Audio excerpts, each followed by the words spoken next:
Marcus Iron Hale rolled his Indian Scout into a dusty shell station off Interstate 40, just as the sun dipped low over the Arizona desert, the engine crackling as it cooled beneath him, his shoulders stiff from 8 straight hours on the road, and his vision blurred from heat shimmer and exhaustion, needing nothing more than fuel, cold water, and 5 minutes to breathe before pushing on toward Flagstaff, when something felt off in that way you only notice after years of trusting your gut. Station quiet except for a delivery truck idling near the dumpsters, and the silver SUV parked crookedly away from the pumps, and as Marcus swung off his bike and removed his helmet, he noticed a little girl standing barefoot near the ice freezer, maybe 9 or 10, oversized hoodie hanging past her knees, dark hair tangled and uneven like someone had hacked at it with scissors, staring at him with a mix of fear and calculation that didn't belong on a child's face. And Marcus, who had ridden with the Iron Serpent's MC for over a decade and seen enough ugly things to know when the world was out of balance, met her gaze without breaking it, feeling that quiet internal alarm begin to ring. And when he started toward the store, the girl moved fast, intercepting him near the soda machines, her voice barely above a whisper as she said, "Sir, please don't leave." And Marcus stopped immediately, lowering himself slightly so he wouldn't tower over her, saying calmly, "I'm not going anywhere, kiddo."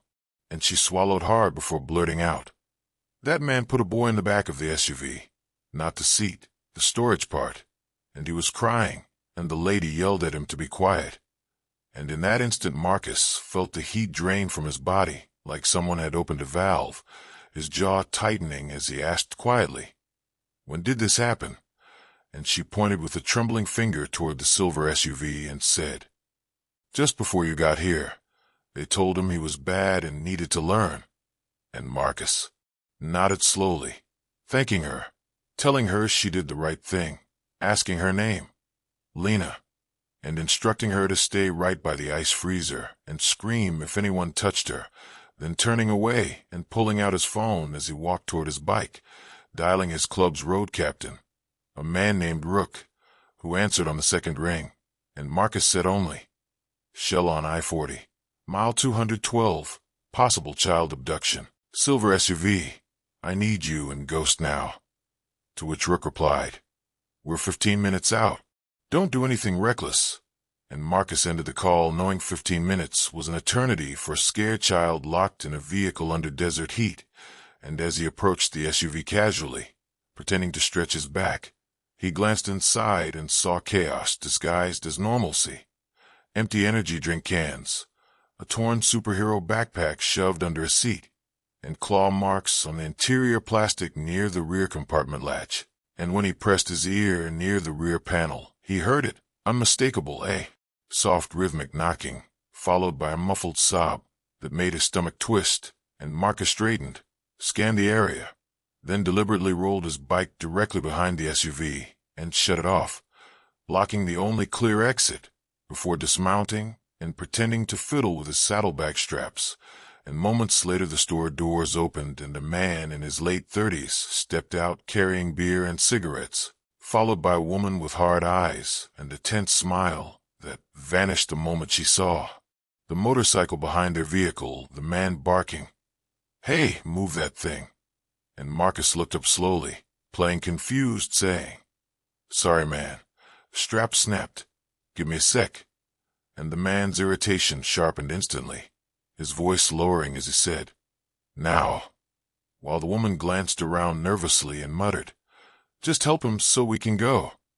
And Marcus intentionally took his time, adjusting a strap that wasn't broken, when a sharp bang echoed from the rear compartment, loud enough this time that there was no mistaking it, and the man froze, his eyes flicking to the woman, who hissed, "He needs to shut up."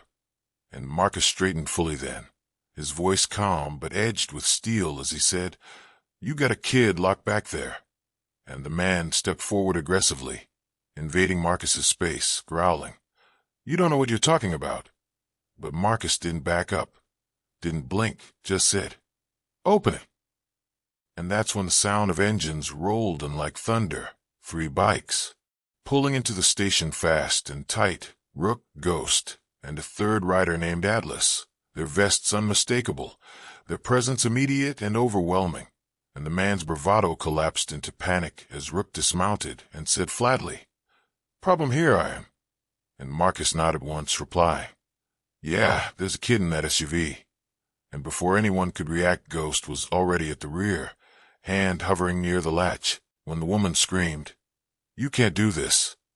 Just as police sirens cut through the desert air, two cruisers skidding into the lot as officers poured out with weapons drawn, and Marcus raised his hands, identifying himself as the caller, explaining the situation quickly and clearly, and one officer ordered the man to open the rear compartment, which he refused until a second officer stepped forward and said, "Last chance."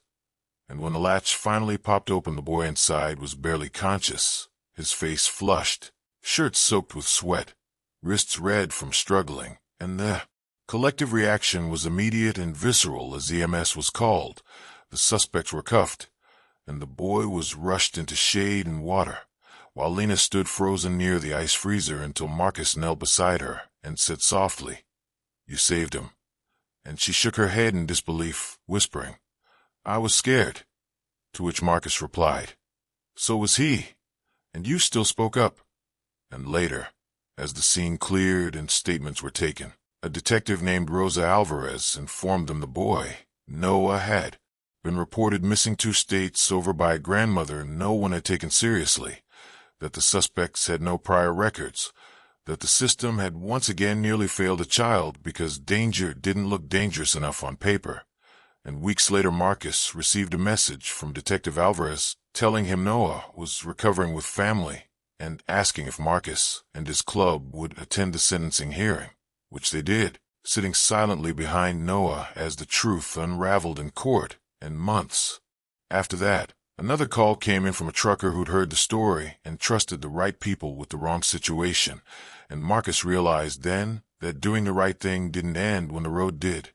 It multiplied, carried forward by those who refused to look away, because heroes weren't born in moments of glory, but forged in seconds of decision, when fear whispered, "Stay quiet," and courage answered, "No, not today."